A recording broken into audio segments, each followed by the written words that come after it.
How would this qualify him as a historian for the historical Jesus studies? It wasn't. Notice the scholars I quoted. I quoted many scholars. Who did I quote from?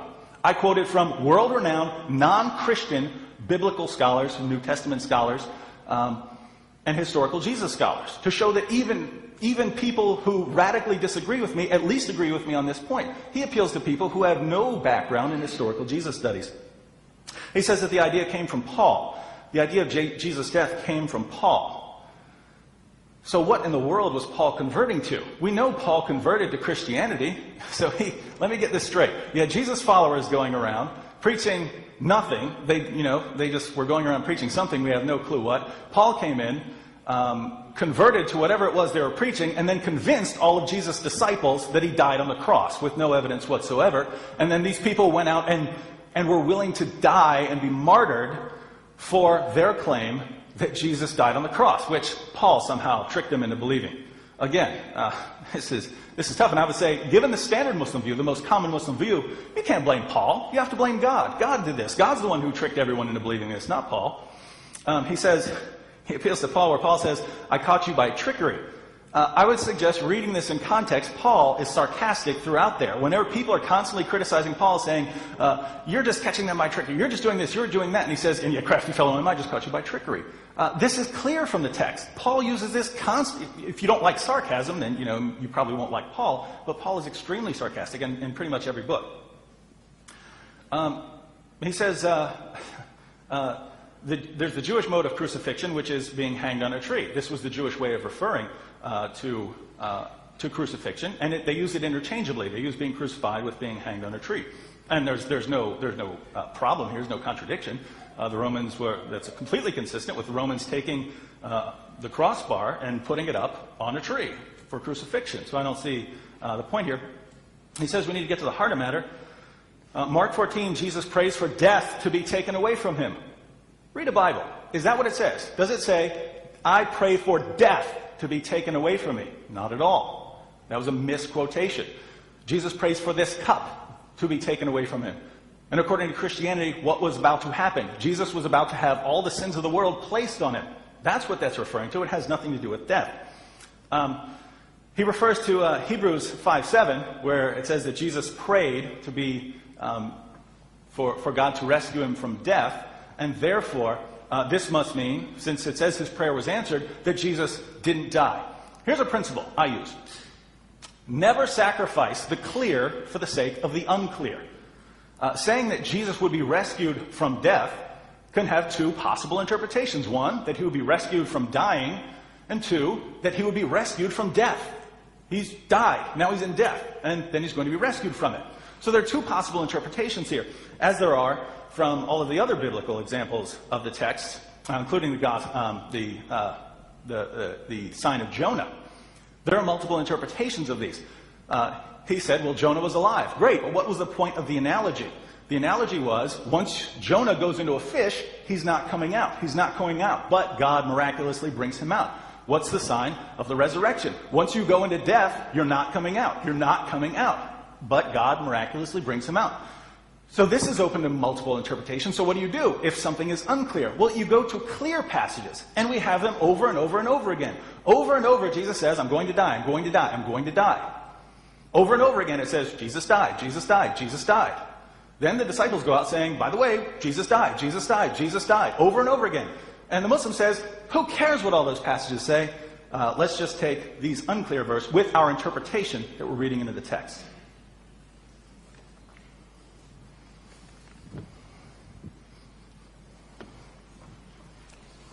Now, Mr. Lewis has 10 minutes for his rebuttal period.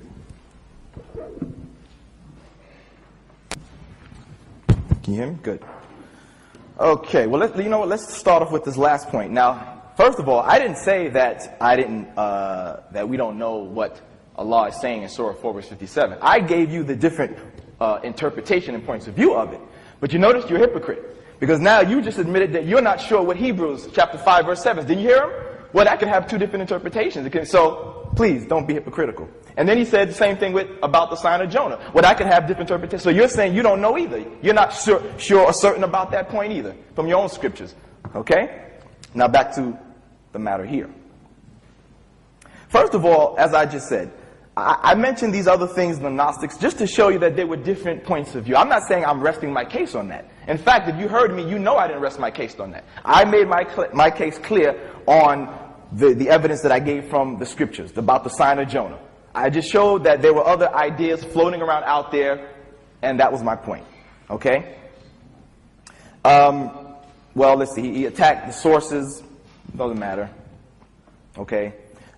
He was saying that Paul was actually being sarcastic in what he said about being God. No, I disagree.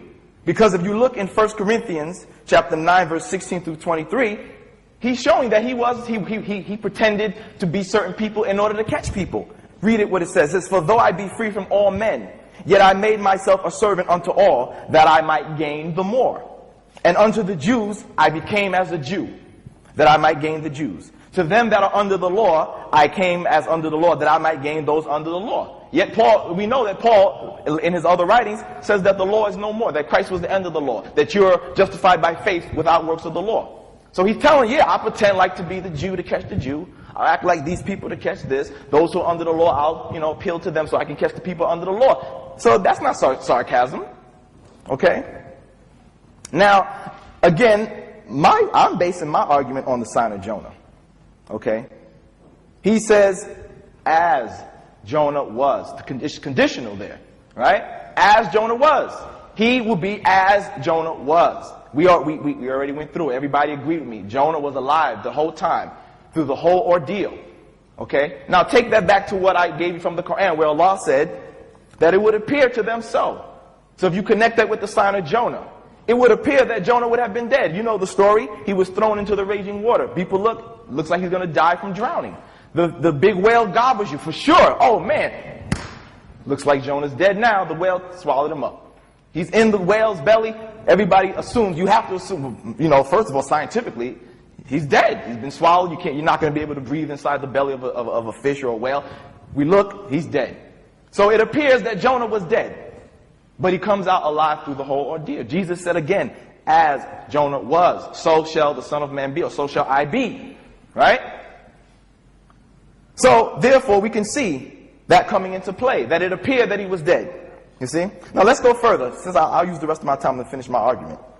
Now, after the alleged crucifixion, or stoning and putting on the tree, because again, there are two accounts. And as I showed you that, what's read in Acts chapter 50, verse 30, was not just another way to say crucifixion, because it's appealing back to the Old Testament scriptures, showing that it's the mode of Jewish crucifixion. Stoning of death of the person and hanging them on a living tree, not a stake. And of course, we know that the historians can't agree whether it was a stake pole, did they have the beam across? They can't agree on what that was either. Okay? But nonetheless, you can see that it is it is talking about a living tree. And that shows evidence that this is referring back to the Jewish mode of execution. Okay? Now, another point, let me bring this up too, interesting too, is that when you look at Mark chapter 15, verse 43 through 45, you see that the Greek word is used here. And I'm reading from Michael Bangen's The Jesus Papers. When Joseph of Arimathea comes and asks for Jesus' body. It's a special note here. It says, if we look at the original Greek text, we see an important point being made here. When Joseph asks Pilate for Jesus' body, the word for body that is used is soma. In Greek, this denotes a living body.